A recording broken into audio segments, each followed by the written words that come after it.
சில தினங்களுக்கு முன்பாக கோயம்புத்தூரை சேர்ந்த ஒரு மிக பிரபலமான பாஸ்டர் தன்னுடைய திருச்சபை மக்களிடத்தில் காணிக்கை கேட்ட விதத்தை சுட்டிக்காட்டி, இது வேதத்திற்கு உகந்ததாக இல்லை, இது சத்தியத்தின்படி சரியானது அல்ல என்று சொல்லி ஒரு வீடியோ வெளியிட்டிருந்தோம். அதை அநேகர் பார்த்து நல்ல ஆவிக்குரிய தெளிவையும் விளக்கத்தையும் பெற்றுக்கொண்டதை அறிய முடிந்தது. ஆனால் அதில் ஒரு சிலருக்கு ஒரு வித்தியாசமான கருத்து இருந்ததையும் பார்க்க முடிந்தது. அதில் குறிப்பாக ஒன்று ரெண்டு பேர் சொல்ல வந்த உண்மை என்னவென்று சொன்னால், ஒரு சபையின் பாஸ்டர் எவ்வளவோ கஷ்டப்பட்டு எவ்வளவோ கேர் எடுத்து கரிசனம் செலுத்தி ஒரு சபையை போஷித்து வளர்க்கிறாரு. அப்படிப்பட்டவர் காணிக்கை கேட்கிற ஒரு சூழலுக்கு வருகிற பொழுது அதை நம்ம எப்படி விமர்சிக்கலாம்? தன்னுடைய திருச்சபை மக்களிடத்தில் அவருக்கு காணிக்கை கேட்கிறது உரிமை இல்லையா? பணம் எல்லாத்துக்கும் உதவி செய்யுமே, பணம் இருந்தால் தானே ஊழியம் செய்ய முடியும். அப்படி இருக்கும் பொழுது காணிக்கை கேட்டதை எப்படி நம்ம தவறுன்னு சொல்லலாம் என்கிற ஒரு கருத்தை சொல்லியது பார்க்க முடியுது. இதில் புரிந்து கொள்ள வேண்டிய ஒரு காரியம் என்னன்னு சொன்னால், ஒரு சபை பாஸ்டர் தன்னுடைய திருச்சபை மக்களை அவர் வழிநடத்தி கொண்டு போகிறார், வளர்க்கிறார், போதிக்கிறார், நிறைய காரியங்கள் செய்கிறார். அப்படிப்பட்டவர் தன்னுடைய திருச்சபை மக்களிடத்தில் ஊழியங்களுக்காக காணிக்கை கேட்பதை நான் தவறு என்று சொல்லுவதில்லை. என்னுடைய ஊழியங்களை நான் அந்த மாதிரி கேட்கறதில்லை. என்னை பொறுத்த வரைக்கும் காணிக்கை என்பது கேட்டு கேட்டு வாங்குகிற ஒன்று அல்ல. நாம் ஊழியம் செய்கிற சூழல்களிலே அதை பார்த்து ஜனங்கள் என்ன செய்ய வேண்டும், அவர்கள் விரும்பினால், இல்லை என்றால் விசேஷமாக தேவனால் ஏவப்பட்டால் அவர்கள் காணிக்கை கொடுக்கலாம். ஆனால் கேட்டு கேட்டு வாங்குவதை விட இவ்விதமாக பார்த்து பார்த்து அவர்கள் கொடுப்பது என்பது ஒரு மிகப்பெரிய அளவாக இருக்க வாய்ப்பில்லை என்பது உண்மைதான். இது என்னுடைய நிலைப்பாடு. ஆனால் அதற்காக ஒரு பாஸ்டர் இல்லைன்னா ஒரு ஊழியக்கார் ஒரு சுவிசேஷர் தன்னுடைய ஊழியத்தை பயன்படுத்தி கொள்ளுகிற மக்களிடத்தில் எனக்கு காணிக்க கொடுங்க அப்படின்னு கேட்குறத நான் தவறுன்னு சொல்ல முடியும். ஏன்னா அவர் கேட்குறாரு, இவங்க கொடுக்குறாங்க. இன்னும் சிலர் சொல்லுவாங்க, எங்கள் போதகர் கேட்குறாரு, நாங்கள் கொடுக்குறோம், அதில் உங்களுக்கு எங்கே வலிக்குது, நீங்கள் கொடுத்தீங்களா, நாங்கள் தானே கொடுக்குறோம், உங்களுக்கு ஏன் கவலை அப்படி கேட்பாங்க. அது ஒரு சரியான ஒரு வாதம்தான். அதில் சொல்ல வருகிற உண்மை என்னவென்றால், ஒரு போதகர் வேண்டாம், அவங்க ஒரு திருச்சபையில் போயிட்டு ஊழியத்துக்கு நிறைய தேவைப்படுது, 50,000 கொடுங்க, 1,00,000 கொடுங்க, இல்லை அவங்க சபையில் வசதியானவங்க இருக்கிறாங்கன்னு சொன்னால் ஒரு நல்ல ஒரு ராயல் அப்ரோச்சோடு என்ன பண்ணலாம், 5,00,000 கொடுங்க, 10,00,000 கொடுங்க, அப்படிலாம் கேட்கலாம். அது அவருக்கு உரிமை இருக்குது, ஃபண்டமெண்டல் ரைட் இருக்குது. நாம் அதில் பூந்து இங்கே எப்படி காணிக்கலாம், எப்படி 50,000 கேட்கலாம், 1,00,000 கேட்கலாம், நாம் பூந்து சொல்கிறதுக்கு ஒன்றும் இல்லை.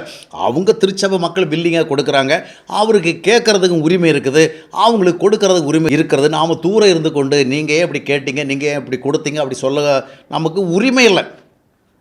சில கருத்துக்களை சொல்வதற்கு உரிமை உண்டு.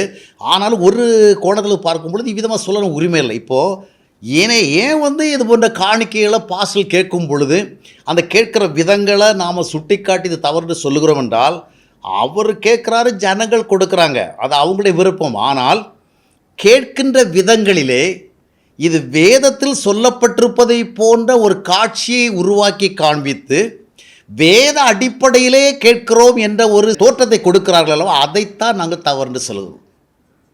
ஒரு பாஸ்டர் ஓப்பனாக டிரான்ஸ்பரண்டாக எனக்கு 5,00,000 கொடுங்க, இல்லை நிறைய செலவு இருக்குது, 10,00,000 கொடுங்க, நீங்களாம் வசதியாக இருக்கிறீங்க அப்படி சொல்லி அவர் கேட்குறது தப்பு கிடையாது. அது ஸ்ட்ரெயிட் ஃபார்வர்ட்னஸ்.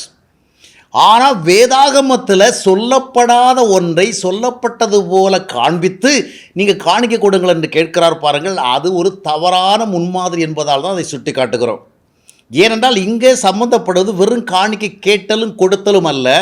இது தேவனுடைய வசனம் வித்தியாசம் காட்டப்படுகிறது. தேவன் இவ்விதமாக காணிக்கை கேளுங்கள் என்று சொல்லவில்லை. அப்படி சொல்லுவது போல காண்பிக்கும் பொழுது இது எதிர்க்கப்பட வேண்டியது. எனவே போதகர் கேட்கிறார், மக்கள் கொடுக்கிறார்கள், அது அவர்களுடைய விருப்பம். நாம் அதை குறுக்க நின்று கொண்டு எதையா சொல்வதற்கு நமக்கு உரிமை இல்லை என்று நாம் சொல்லலாம். ஆனால் நாம் ஏன் அதை சொல்லுகிறோம் என்றால், வேதாகமத்தை காண்பித்து சொல்லுகிறீர்கள் அல்லவா, இப்படி எழுதப்பட்டிருக்கிறது போன்ற ஒரு தோற்றத்தை உருவாக்கி சொல்கிறீர்கள் அல்லவா. பழைய ஏற்பாட்டில் இருக்கிற சில காரியங்களை அந்த கால சூழலுக்கு ஏற்றபடி ஆண்டவர் கொடுத்தார், அதை இந்த கால சூழலுக்கு ஏற்றபடி நாம் என்ன செய்யணும், நம்முடைய ஆதாயத்துக்காக கேட்கிறோம், அதைத்தான் நம்ம தவறுன்னு சொல்லுகிறோம். அதில் இன்னொரு காரியம் என்னன்னு சொன்னால், காணிக்கை பாஸ்டர் கேட்குறாரு, சுவிசேஷர் கேட்குறாரு, அவர்களுடைய ஊழியங்களை ஆதரிக்கிறவங்க, விரும்புகிறவங்க, பயன்படுத்துகிறவங்க காணிக்கை கொடுக்குறாங்க. ஓப்பனாக ஒருத்தர் 1000 கேட்டாலும் சரி, 5000 கேட்டாலும் சரி, 10,000 கேட்டாலும் சரி, 10,00,000 கேட்டாலும் சரி, நாம் குறுக்க நின்று கொண்டு இப்படியெல்லாம் ஏன் கேட்குறீங்க அப்படியெல்லாம் சொல்கிறதுக்கு உரிமை இல்லை. ஆனால் இதில் ஒரு உண்மை நீங்கள் கவனிக்கணும். ஒரு போதகர் வந்து இந்த விதமாக வழக்கமாக கொடுக்கின்ற காணிக்கைகளுக்கு அப்பால், அதாவது வழக்கமாக கொடுக்கிற பலவிதமான காணிக்கைகள், தசமபாகங்கள், இவைகளுக்கு அப்பால் ஒரு ஸ்பெஷல் காணிக்கையை கர்த்தருக்கு கொடுத்தால் அதை வாங்கி கொண்டு உங்களுக்கு ஒரு அற்புதம் செய்வார். நீங்கள் எதிர்பார்த்திருக்கிற ஒரு நன்மையை செய்வார். உங்களுக்கு வீடு வாங்குவதற்கோ, உங்களுக்கு திருமணம் நடப்பதற்கோ, உங்களுக்கு வேலை கிடைப்பதற்கோ, உங்களுக்கு தொழில் வளர்வதற்கோ, உங்களுக்கு குழந்தை பாக்கியம் பெற்றுக்கொள்வதற்கோ, இது போன்ற ஒரு தேவை இருக்கும் பொழுது நீங்கள் ஒரு விசேஷமான காணிக்கை கொடுத்தால் அதை பார்த்து ஆண்டவர் உங்களை ஆசீர்வதித்து அந்த தேவை சந்திப்பார் என்று சொல்லப்படுகிறது. அதுதான் தவறு. நீங்கள் நேரடியாக எவ்வளோ கேளுங்க, உங்கள் சிறு மக்களிடத்தில் உங்களுக்கு உரிமை இருக்கிறது. ஆனால் நீங்கள் அதில் யாரை சுட்டி காட்டுறீர்கள்? தேவனை சுட்டி காட்டுகிறீர்கள். தேவன் இவ்விதமாக ஒரு குறிப்பிட்ட தொகையை காணிக்கை என்ற பெயரில் அவருக்கு கொடுக்கப்படும் என்றால் அவர் அதை பார்த்து அற்புதம் செய்வார். அதை பார்த்து உங்களுக்கு நன்மை செய்வார் சொல்லுகிற பொழுது தேவன் அவ்விதமாக ஒரு காணிக்கையை பார்த்து, ஒரு தொகையை பார்த்து அற்புதம் செய்வார், அதிசயம் செய்வார், ஆசீர்வாதம் தருவார் என்று வேதத்தில் இல்லை. அது தேவனை கொச்சைப்படுத்துகிற செயல். ஆசீர்வாதம் என்பது கிருபை சார்ந்தது, ஆண்டவர் மேல் வைக்கிற நம்பிக்கை சார்ந்தது. ஆண்டவருக்கு பிரியமாக நாம் வாழ்ந்து அப்பா பிதாவை என்று கூப்பிடுகிற புத்திர சுவிகாரத்தின் அடிப்படையில் ஆண்டவர் நன்மை கேட்கிறோம், அதை அவர் செய்கிறார். ஆனால் ஒரு குறிப்பிட்ட ஸ்பெஷல் காணிக்கை கொடுத்தா, விதை காணிக்கை கொடுத்தா, அதை வாங்கி வைத்துக்கொண்டு அதாவது அதை கொடுக்கிற செயலை பார்த்துட்டு உடனே ஆண்டவர் நம்பினார் உங்களுக்கு அற்புதம் செய்வார்னு சொன்னால் ஆண்டவரை ஒரு ஆசீர்வாதங்களை வியாபாரம் பண்ணுகிற ஒருவராக காண்பிக்கிறது அர்த்தம். அந்த தேவனைத்தான் நாம் எல்லோரும் சேவிக்கிறோம், அந்த தேவனுக்கு தான் ஊழியம் செய்கிறபடினால அந்த தேவனை குறித்த ஒரு தவறான புரிந்து கொள்ளுதலை மற்றவர்களுக்கு கொடுப்பதை எதிர்த்து கேட்பதற்கு நமக்கு உரிமை இருக்கிறது. நீங்கள் ஏன் காணிக்கை கேட்கிறீர்கள், ஏன் காணிக்கை கொடுக்கிறீர்கள் என்று உங்களுடைய விவகாரங்களை தலையிடுவதற்கு நமக்கு உரிமை இல்லை. ஆனால் தேவனை மையப்படுத்துகிறீர்களே, அந்த தேவனைத்தான் நாங்களும் பிரசங்கிக்கிறோம், அந்த தேவனை தான் நாங்களும் போதிக்கிறோம். அந்த தேவன் அவ்விதமாக பைபிளில் இல்லை. அப்போ இது வேதம் சொல்லாத ஒரு தேவனை குறித்ததாக இருக்கிறது. ஸ்பெஷல் எமௌண்ட்டை கொடுத்தா அதை விதையாக ஆண்டவர் பார்த்து கொண்டு என்ன செய்வார்? வளர வைப்பார். அதுபோல் வேதாகமத்தில் எந்த பின்னணியில் நடந்ததாக சில காரியங்கள் காட்டப்படுகிறதோ அந்த பின்னணியை மறந்துவிட்டு நம்முடைய சுய நோக்கங்களுக்காக அந்த பின்னணியை நாம் காணிக்கை வாங்குவதற்கான ஒரு சூழலாக பயன்படுத்தி கொள்ள தவறு. அதைத்தான் 2 கொரிந்தியர் 8-9 அத்தியாயத்தில் உள்ள செய்திகளை நான் சுட்டி காட்டினேன். 2 கொரிந்தியர் 8-9 இரண்டுமே ஜனங்கள் இன்னொரு கூட்டம் விசுவாசிகளுடைய வருத்தமான, வறுமையான, துன்பமான சூழ்நிலையில் அவர்களை தாங்குகிறார்கள். அவர்களுடைய ஒருவருக்கொரு வார்த்தை சுமந்து இவ்விதமாக நீங்கள் கிறிஸ்துவின் பிரமாணத்தை நிறைவேற்றுங்கள் கலாத்தியர்களுக்கு அப்போஸ்தலன் பவுல் எழுதினார், அதேபோல் அவர் செய்கிறார்கள். இதை சுட்டிக்காட்டி நீங்கள் சிறுக வதைத்தால் சிறுக அறுப்பீர்கள், பெருக வதைத்தால் பெருக அறுப்பீர்கள் என்று சொல்லி சபைக்கு ஒரு குறிப்பிட்ட அளவுக்கு அதிகமாக கொடுத்தா அதிகம், குறைவாக கொடுத்தா குறைவு அப்படி காண்பிக்கும் பொழுது இது சம்பந்தம் இல்லாமல் காரியங்களை சேர்க்கிறது. 2 கொரிந்தியர் 8-9 ஒரு மனிதன் எப்படி காணிக்கை கொடுக்க வேண்டும் என்பது தொடர்பான உண்மைகளை நமக்கு அறிவிக்கின்ற ஒன்றல்ல. அந்த காலத்தில் ஒரு கூட்டம் விசுவாசிகளை இன்னொரு கூட்டம் விசுவாசிகள் எவ்விதமாக தாங்க முன்வந்தார்கள், அவர்கள் எவ்விதமாக அந்த உதவியை செய்ய வேண்டும் என்று அப்போஸ்தலன் கொடுத்த ஆலோசனைகளை தான் சொல்லுகிறது. அதை பயன்படுத்தி நம்முடைய திருச்சபைக்கு நாம் விதை காணிக்கை, அந்த காணிக்கை, இந்த காணிக்கை என்று வாருகிற பொழுது அது தவறாமல் அதைத்தான் சொல்லுகிறோம். எனவே காணிக்கை கொடுக்கறது பாஸ்ட்டுக்கு தவறு கிடையாது. விசுவாசிகள் உற்சாகமாக இருந்தால் பாஸ்ட்டுக்கு நிறைய கொடுக்கலாம், லட்சக்கணக்கில் கொடுக்கலாம், ஒன்றும் தவறே கிடையாது.